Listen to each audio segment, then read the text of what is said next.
जय श्रीमन नारायण। माँ दुर्गा के 9 रूपों की कथा है। प्रथम शैलपुत्री की पावन कथा है। वंदे वांछितलाभाय चंद्रादिकृत शेखराम वृषारूढ़ां शूलधरां शैलपुत्रीं यशस्विनीं। नवरात्रि में दुर्गा पूजा के अवसर पर दुर्गा देवी के 9 रूपों की पूजा उपासना बहुत ही विधि विधान से की जाती है। इन रूपों के पीछे तात्विक अवधारणाओं का परिज्ञान धार्मिक, सांस्कृतिक और सामाजिक विकास के लिए आवश्यक है। माँ शैलपुत्री की कथा है। माँ दुर्गा को सर्वप्रथम शैलपुत्री के रूप में पूजा जाता है। हिमालय की वहां पुत्री के रूप में जन्म लेने के कारण उनका नामकरण हुआ शैलपुत्री। इनका वाहन वृषभ है, इसलिए यह देवी वृषारूढ़ा के नाम से भी जानी जाती है। इस देवी ने दाएं हाथ में त्रिशूल धारण कर रखा है और बाएं हाथ में कमल सुशोभित है। यही देवी प्रथम दुर्गा है। यही सती के नाम से भी जानी जाती हैं। उनकी एक कहानी है। एक बार जब प्रजापति ने यज्ञ किया तो इसमें सारे देवताओं को निमंत्रित किया, भगवान शंकर को नहीं। सती यज्ञ में जाने के लिए विकल हो उठी। भगवान शंकर जी ने कहा कि सारे देवताओं को निमंत्रित किया गया है, उन्हें नहीं। ऐसे में वहां जाना उचित नहीं है। सती का प्रबल आग्रह देखकर भगवान शंकर जी ने उन्हें जाने की अनुमति दे दी। सती जब घर पहुंची तो सिर्फ मां ने ही उन्हें स्नेह दिया। बहनों की बातों में व्यंग्य और उपहास के भाव थे। भगवान शंकर के प्रति भी तिरस्कार का भाव है। दक्ष ने भी उनके प्रति अपमानजनक वचन कहे। इससे सती को क्लेश पहुंचा। वे अपने पति का यह अपमान न सह सके और योगा अग्नि द्वारा अपने को जलाकर भस्म कर लिया। इस दारुण दुख से व्यतीत होकर भगवान शंकर ने उस यज्ञ का विध्वंस कर दिया। यही सती अगले जन्म में शैलराज हिमालय की पुत्री के रूप में जन्मी और शैलपुत्री कहलाई। पार्वती और हेमवती भी इसी देवी के अन्य नाम हैं। शैलपुत्री का विवाह भी भगवान शंकर से हुआ। शैलपुत्री शिवजी की अर्धांगिनी बनी। इनका महत्व और शक्ति अनंत है। नवरात्रि के पहले दिन माँ के इस रूप की पूजा अर्चना होती है। गाय पर सवार माँ शैलपुत्री चंद्रमा को धारण करती हैं। धार्मिक मान्यता के अनुसार माँ शैलपुत्री की आराधना करने से जातक की कुंडली में चंद्र दोष ठीक हो जाता है। ब्रह्मचारिणी माता की कथा है। नवदुर्गा के दूसरे स्वरूप में माँ ब्रह्मचारिणी की पूजा करने से ज्ञान और वैराग्य की प्राप्ति होती है। शास्त्रों में माँ एक हर रूप की पूजा विधि और कथा का महत्व बताया गया है। माँ ब्रह्मचारिणी की कथा जीवन के कठिन क्षणों में भक्तों को संभल देती है।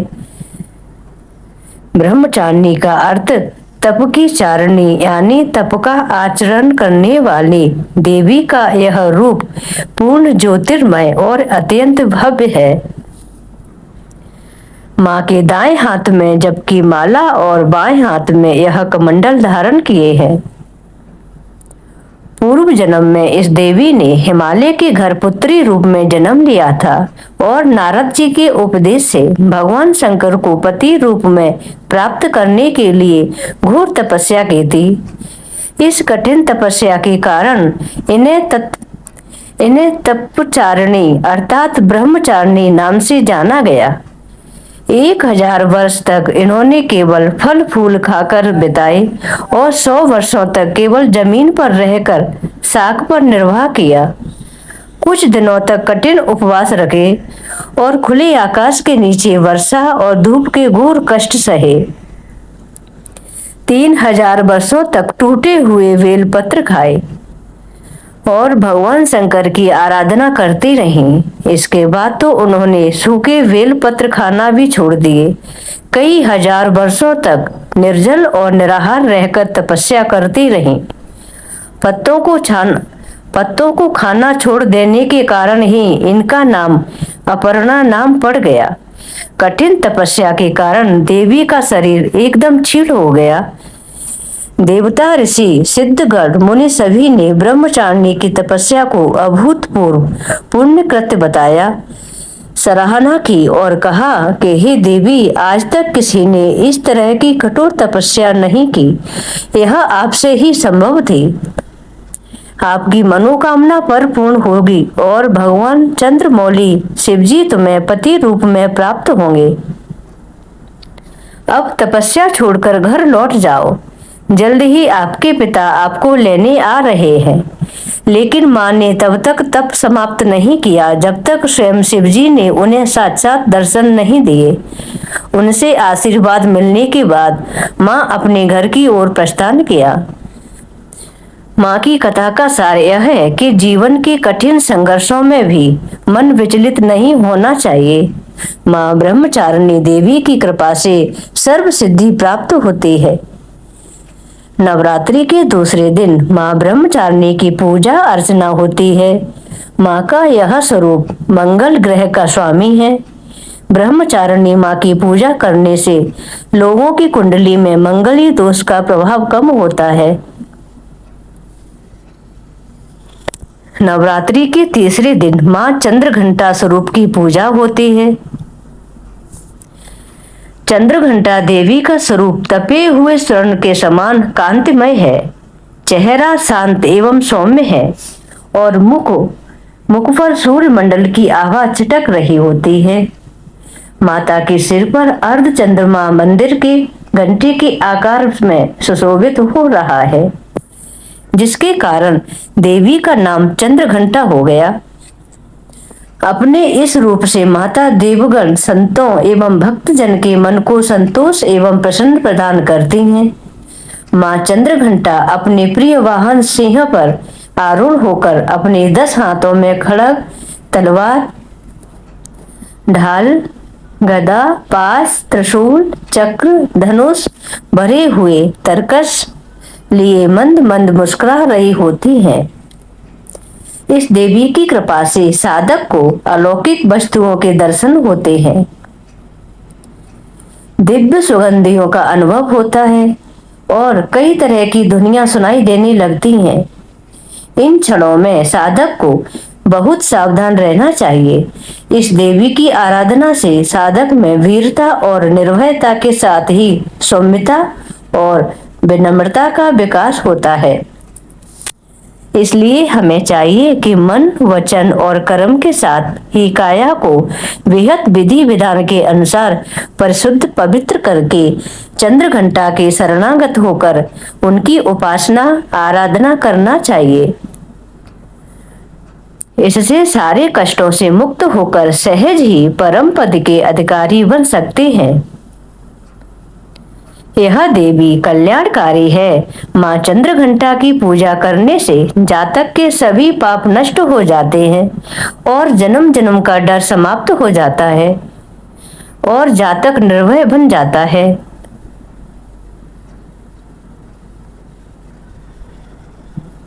नवरात्रि के तीसरे दिन माँ चंद्रघंटा स्वरूप की पूजा होती है।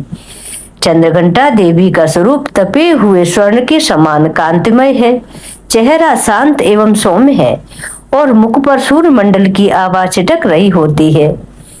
माता के सिर पर अर्ध चंद्रमा मंदिर के घंटे के आकार में सुशोभित हो रहा है, जिसके कारण देवी का नाम चंद्रघंटा हो गया। अपने इस रूप से माता देवगण, संतों एवं भक्तजन के मन को संतोष एवं प्रसन्न प्रदान करती है। माँ चंद्रघंटा अपने प्रिय वाहन सिंह पर आरूढ़ होकर अपने 10 हाथों में खड्ग, तलवार, ढाल, गदा, पाश, त्रिशूल, चक्र, धनुष भरे हुए तरकस लिए मंद मंद मुस्कुरा रही होती है।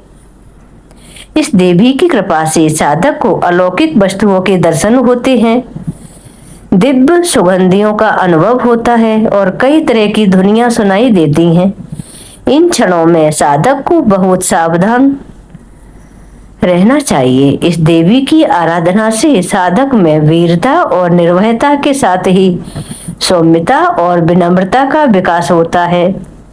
इसलिए हमें चाहिए कि मन, वचन और कर्म के साथ ही काया को विहित विधि विधान के अनुसार परिशुद्ध पवित्र करके चंद्र घंटा के शरणागत होकर उनकी उपासना आराधना करनी चाहिए। इससे सारे कष्टों से मुक्त होकर सहज ही परम पद के अधिकारी बन सकते हैं। यह देवी कल्याणकारी है। माँ चंद्रघंटा की पूजा करने से जातक के सभी पाप नष्ट हो जाते हैं और जन्म जन्म का डर समाप्त हो जाता है और जातक निर्भय बन जाता है। देवताओं और असुरों के बीच लंबे समय तक युद्ध चला। असुरों का स्वामी महिषासुर था और देवताओं के इंद्र महिषासुर ने देवताओं पर विजय प्राप्त कर इंद्र का सिंहासन हासिल कर लिया और स्वर्गलोक पर राज करने लगा। इसे देखकर सभी देवतागण परेशान हो गए और इस समस्या से निकलने का उपाय जानने के लिए त्रिदेव ब्रह्मा, विष्णु और महेश के पास गए। देवताओं ने बताया कि महिषासुर ने इंद्र, चंद्र, सूर्य, वायु और अन्य देवताओं के सभी अधिकार छीन लिए हैं और उन्हें बंधक बनाकर स्वयं स्वर्गलोक का राजा बन गया है। देवताओं ने बताया कि महिषासुर के अत्याचार के कारण अब देवता पृथ्वी पर विचरण कर रहे हैं और स्वर्ग में उनके लिए स्थान नहीं है। यह सुनकर ब्रह्मा, विष्णु और भगवान शंकर को अत्यधिक क्रोध आया। क्रोध के कारण तीनों के मुख से ऊर्जा उत्पन्न हुई। देवगणों के शरीर से निकली ऊर्जा भी उस ऊर्जा से जाकर मिल गई। यह दसों दिशाओं में व्याप्त होने लगी। तभी वहां एक देवी का अवतरण हुआ। भगवान शंकर ने देवी को त्रिशूल और भगवान विष्णु ने चक्र प्रदान किया। इसी प्रकार अन्य देवी देवताओं ने भी माता के हाथों में अस्त्र शस्त्र सजा दिए। इंद्र ने भी अपना वज्र और ऐरावत हाथी से उतरकर एक घंटा दिया। सूर्य ने अपना तेज और तलवार दिया और सवारी के लिए शेर दिया। देवी अब महिषासुर से युद्ध के लिए पूरी तरह से तैयार थी। उनका विशालकाय रूप देखकर महिषासुर यह समझ गया कि अब उसका काल आ गया है। महिषासुर ने अपनी सेना को देवी पर हमला करने को कहा। अन्य दैत्य और दानवों के दल भी युद्ध में कूद पड़े। देवी ने एक ही झटके में ही दानवों का संहार कर दिया। इस युद्ध में महिषासुर तो मारा ही गया, साथ में अन्य बड़े दानवों और राक्षसों का संहार माँ ने कर दिया। इस तरह माँ ने सभी देवताओं को असुरों से अभय दान दिलाया। नवरात्रि के तीसरे दिन माँ चंद्रघंटा की पूजा की जाती है। यह शुक्र ग्रह की देवी मानी जाती है। नवरात्रि के तीसरे दिन माँ चंद्रघंटा की पूजा अर्चना करते वाले जातकों की जन्म पत्री में शुक्र दोष समाप्त होता है। माँ कुष्मांडा की कथा है। नवरात्रि में चौथे दिन देवी को कुष्मांडा के रूप में पूजा जाता है। अपना मंद हल्की हंसी के द्वारा अंड यानी ब्रह्मांड को उत्पन्न करने के कारण इस देवी को कुष्मांडा नाम से अभिहित किया गया है। इस देवी की 8 भुजाएं हैं, इसलिए अष्टभुजा कहलाई। इनके 7 हाथों में क्रमशः कमंडल, धनुष, बाण, कमल पुष्प, अमृत पूर्ण कलश, चक्र तथा गदा है। 8वें हाथ में सभी सिद्धियां और निधियों को देने वाली जपमाला है। इस देवी का वाहन सिंह है और इन्हें कुमड़े की बलि प्रिय है। संस्कृत में कुमड़े को कुष्मांड कहते हैं, इसलिए इस देवी को कुष्मांडा कहते हैं। पौराणिक कथा के अनुसार जब सृष्टि नहीं थी, चारों तरफ अंधकार ही अंधकार था। तब इसी देवी ने अपने हाथ से ब्रह्मांड की रचना की। इसलिए इसे सृष्टि की आदि स्वरूपा या आदि शक्ति कहा गया है। इस देवी का वास सूर्य मंडल के भीतर लोक में है। सूर्य लोक में रहने की शक्ति क्षमता केवल इन्हीं में है।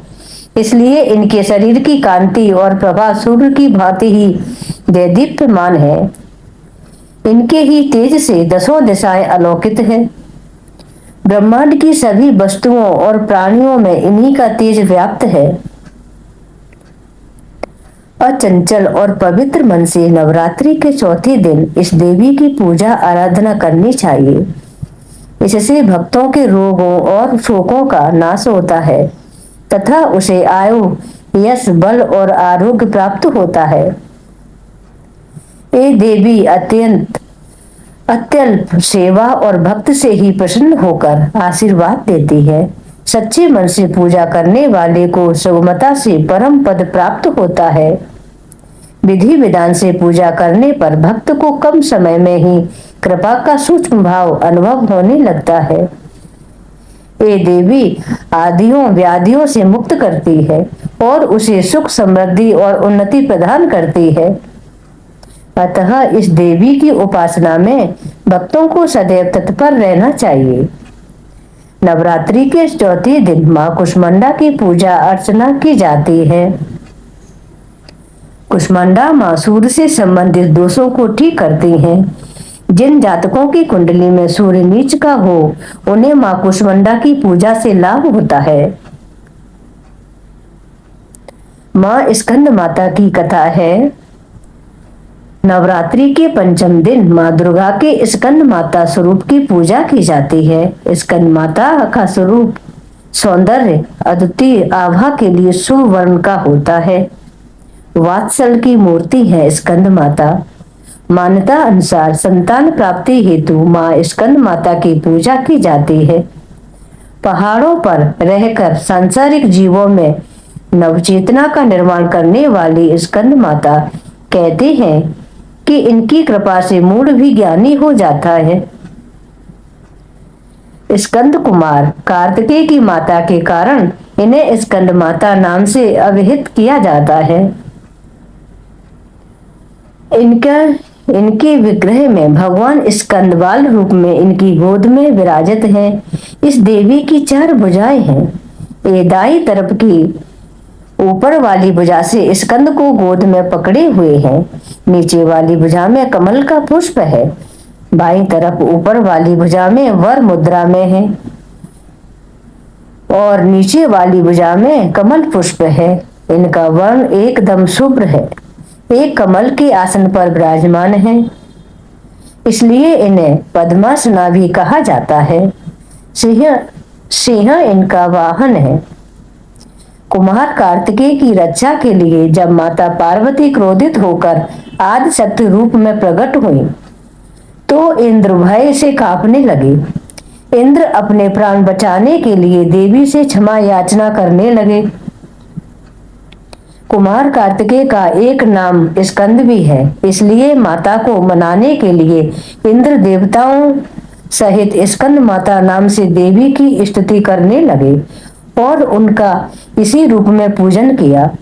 इस समय से ही देवी अपने 5वें स्वरूप में स्कंद माता रूप से जानी गई और नवरात्रि के 5वें दिन इनकी पूजा का विधान तय हो गया। शास्त्रों में इसका काफी महत्व बताया गया है। इनकी उपासना से भक्त की सारी इच्छाएं पूरी हो जाती हैं। भक्त को मोक्ष मिलता है। सूर्य मंडल की अधिष्ठात्री देवी होने के कारण इनका उपासक अलौकिक, तेज और कांतिमय हो जाता है। अतः मन को एकाग्र रखकर और पवित्र रखकर इस देवी की आराधना करने वाले साधक या भक्त को भव सागर पार करने में कठिनाई नहीं आती। उनकी पूजा से मोक्ष का मार्ग सुलभ हो जाता है। यह देवी विद्वानों और सेवकों को पैदा करने वाली शक्ति है, यानी चेतना का निर्माण करने वाली है। कहते हैं कालिदास द्वारा रचित रघुवंशम महाकाव्य और मेघदूत रचनाएं स्कंद माता की कृपा से ही संभव हुई। नवरात्रि के 5वें दिन स्कंद माता माँ की पूजा अर्चना की जाती है। यह बुध ग्रह की देवी है। जो जातक स्कंद माता की पूजा अर्चना करते हैं उनकी कुंडली में बुध ग्रह की स्थिति मजबूत होती है। माँ कात्यायनी की कथा है। नवरात्रि में छठे दिन माँ कात्यायनी की पूजा की जाती है। इनकी उपासना और आराधना से भक्तों को बड़ी आसानी से अर्थ, धर्म, काम और मोक्ष चारों फलों की प्राप्ति होती है। उसके रोग, शोक, संताप और भय नष्ट हो जाते हैं। जन्मों के समस्त पाप भी नष्ट हो जाते हैं। माँ दुर्गा की छठवीं शक्ति कात्यायनी की उपासना करने से परम पद की प्राप्ति होती है। इनकी 4 भुजाएं हैं। दाईं तरफ का ऊपर वाला हाथ अभय मुद्रा में है तथा नीचे वाला हाथ पर वर मुद्रा में है। माँ के बाईं तरफ के ऊपर वाले हाथ में तलवार है और नीचे वाले हाथ में कमल का फूल सुशोभित है। इनका वाहन भी सिंह है। इनका स्वरूप अत्यंत भव्य और दिव्य है। ये स्वर्ण के समान चमकीली और भास्वर है। इस देवी को नवरात्रि में छठे दिन पूजा जाता है। कात्य गोत्र में विश्व प्रसिद्ध महर्षि कात्यायन ने भगवती पराम्बा की उपासना की, कठिन तपस्या की। उनकी इच्छा थी कि उन्हें पुत्री प्राप्त हो। मां भगवती ने उनके घर पुत्री के रूप में जन्म लिया, इसलिए यह देवी कात्यायनी कहलाई। इनका गुण शोध कार्य है, इसलिए इस वैज्ञानिक युग में कात्यायनी का महत्व सर्वाधिक हो जाता है। इनकी कृपा से ही सारे कार्य पूरे हो जाते हैं। ये वैद्यनाथ नामक स्थान पर प्रकट होकर पूजी गई। इनकी कृपा से ही सारे कार्य पूरे हो जाते हैं। ये वैद्यनाथ नामक स्थान पर प्रकट होकर पूजी गई माँ कात्यायनी अमोघ फलदायिनी है। भगवान कृष्ण को पति रूप में पाने के लिए ब्रज की गोपियों ने इन्हीं की पूजा की थी। यह पूजा कालिंदी यमुना के तट पर की, इसलिए ये ब्रजमंडल की अधिष्ठात्री देवी के रूप में प्रतिष्ठित है। माँ कात्यायनी शत्रुहंता है, इसलिए इनकी पूजा करने से शत्रु पराजित होते हैं और जीवन सुखमय बनता है। जब माँ कात्यायनी की पूजा करने से कुंवारी कन्याओं का विवाह होता है। नवरात्रि के छठे दिन भक्त का मन आग्नेय चक्र पर केंद्रित होना चाहिए। अगर भक्त खुद को पूरी तरह से माँ कात्यायनी को समर्पित कर दे तो माँ कात्यायनी उसे अपना असीम आशीर्वाद प्रदान करती हैं। नवरात्रि के छठे दिन माँ कात्यायनी की पूजा की जाती है। माँ कात्यायनी बृहस्पति ग्रह की स्वामिनी मानी गई है। कात्यायनी देवी की पूजा करने से बृहस्पति ग्रह से संबंधित दोष समाप्त हो जाते हैं। माँ कालरात्रि की कथा है। नवरात्रि के 7वें दिन यानी महासप्तमी को माता कालरात्रि की पूजा की जाती है। जैसा उनका नाम है वैसा ही उनका रूप है। खुले बालों में अमावस की रात से भी काली माँ कालरात्रि की छवि देखकर ही भूत प्रेत भाग जाते हैं। माँ का वर्ण काला है। इस देवी के 3 नेत्र हैं। ये तीनों ही नेत्र ब्रह्मांड के समान गोल हैं। इनकी सांसों से अग्नि निकलती रहती है। ये गंधर्व की सवारी करती हैं। ऊपर उठे हुए दाहिने हाथ की वर मुद्रा भक्तों को वर देती हैं। दाहिनी ही तरफ का नीचे वाला हाथ अभय मुद्रा में है, यानी भक्तों हमेशा निडर निर्भय रहो नाम से अव्यक्त होता है कि माँ दुर्गा की यह 7वीं शक्ति कालरात्रि के नाम से जानी जाती है। अर्थात जिनके शरीर का रंग घने अंधकार की तरह एकदम काला है, नाम से ही जाहिर है इनका रूप भयानक है। सिर के बाल बिखरे हुए हैं और गले में विद्युत की तरह चमकने वाली माला है। बाईं तरफ के ऊपर वाले हाथ में लोहे का कांटा तथा नीचे वाले हाथ में खड़ग है। कथा के अनुसार दैत्य शुंभ निशुंभ और रक्त बीज ने तीनों लोकों में हाहाकार मचा रखा था। इससे चिंतित होकर सभी देवतागण शिवजी के पास गए। शिवजी ने देवी पार्वती से राक्षसों का वध करने, अपने भक्तों की रक्षा करने को कहा। शिवजी की बात मानकर माता पार्वती जी ने दुर्गा का रूप धारण किया और शुंभ निशुंभ का वध कर दिया। परंतु जैसे ही दुर्गा जी ने रक्त बीज को मारा, उसके शरीर से निकले रक्त से लाखों रक्त बीज उत्पन्न हो गए। इसे देख दुर्गा जी ने अपने तेज से काल रात्रि को उत्पन्न किया। इसके बाद जब दुर्गा जी ने रक्त बीज को मारा तो उसके शरीर से निकलने वाले रक्त को काल रात्रि ने अपने मुख में भर लिया और सबका गला काटते हुए रक्त बीज का वध कर दिया। इनका रूप भले ही भयंकर हो, लेकिन ये सदैव शुभ फल देने वाली माँ है, इसीलिए ये शुभंकरी कहलाती, अर्थात इनसे भक्तों को किसी भी प्रकार से भयभीत या आतंकित होने की आवश्यकता नहीं है। उनके साक्षात्कार से भक्त पुण्य का भागी बनता है। कालरात्रि की उपासना करने से ब्रह्मांड की सारी सिद्धियों के दरवाजे खुलने लगते हैं और तमाम असुरी शक्तियां उनके नाम के उच्चारण से ही भयभीत होकर दूर भागने लगती हैं। इसलिए दानव, दैत्य, राक्षस और भूत प्रेत उनके स्मरण से ही भाग जाते हैं। अंधकारमय स्थितियों का विनाश करने वाली शक्ति है कालरात्रि। काल से भी रक्षा करने वाली यह शक्ति है। यह ग्रह बाधों को भी दूर करती है और अग्नि, जल, जंतु, शत्रु और रात्रि भय दूर हो जाते हैं। इनकी कृपा से भक्त हर तरह के भय से मुक्त हो जाता है। नवरात्रि के 7वें दिन माँ कालरात्रि की पूजा अर्चना की जाती है। माँ कालरात्रि की पूजा करने से शनि दोष समाप्त होता है। महागौरी की कथा है। नवरात्रि के 8वें दिन महागौरी की पूजा की जाती है। नाम से प्रकट है कि इनका रूप पूर्णतः गौर वर्ण है। इनकी उपमा शंख, चंद्र और कुंद के फूल से दी गई है। अमोघ फलदायिनी है माँ महागौरी। अष्टवर्षा भवेद गौरी, यानी इनकी आयु 8 साल की मानी गई है। इनके सभी आभूषण और वस्त्र सफेद हैं, इसलिए उन्हें श्वेतांबर धरा कहा गया है। 4 भुजाएं हैं और वाहन वृषभ है, इसलिए वृषारूढ़ा भी कहा गया है। इनके ऊपर वाला दाहिना हाथ अभय मुद्रा है तथा नीचे वाला हाथ त्रिशूल धारण किया हुआ है। ऊपर वाले बाएं हाथ में डमरू धारण कर रखा है और नीचे वाले हाथ में वर मुद्रा है। माँ महागौरी की कथा है। इनकी पूरी मुद्रा बहुत शांत है। पति रूप में शिव को प्राप्त करने के लिए महागौरी ने कठोर तपस्या की थी। इसी वजह से इनका शरीर काला पड़ गया, लेकिन तपस्या से प्रसन्न होकर भगवान शिव ने इनके शरीर को गंगा के पवित्र जल से धोकर कांतमय बना दिया। उनका रूप गौर वर्ण का हो गया, इसीलिए ये महागौरी कहलाई। ये अमोघ फलदायी है और इनकी पूजा से भक्तों के तमाम कलमश धुल जाते हैं।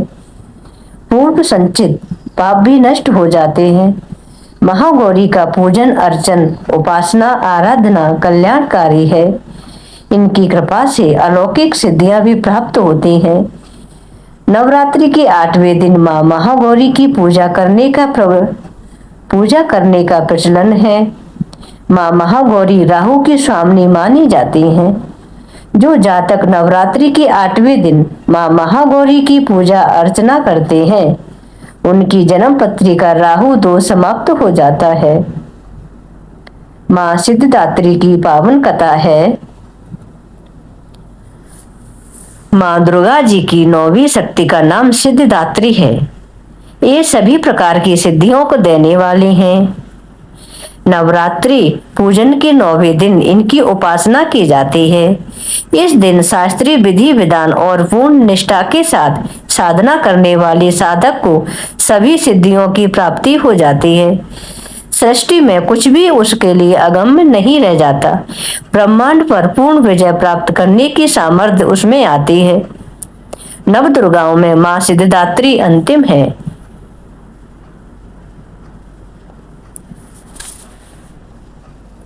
हे मां सर्वस्त्र विराजमान और मां सिद्धिदात्री के स्वरूप में प्रसिद्ध अम्बे, आपको मेरा बार बार प्रणाम है। मैं आपको बारंबार प्रणाम करती हूँ। हे मां, मुझे अपनी कृपा का पात्र बनाओ। मां सिद्धिदात्री 4 भुजाएं वाली हैं। इनका वाहन सिंह है। ये कमल पुष्प पर भी आसीन होती हैं। इनकी दाहिनी तरफ के नीचे वाले हाथ में कमल पुष्प है।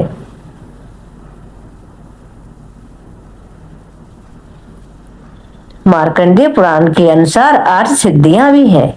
अणिमा, महिमा, गरिमा, लघिमा, प्राप्ति, प्राख्याम, ईशत्व, वशिष्ठत्व।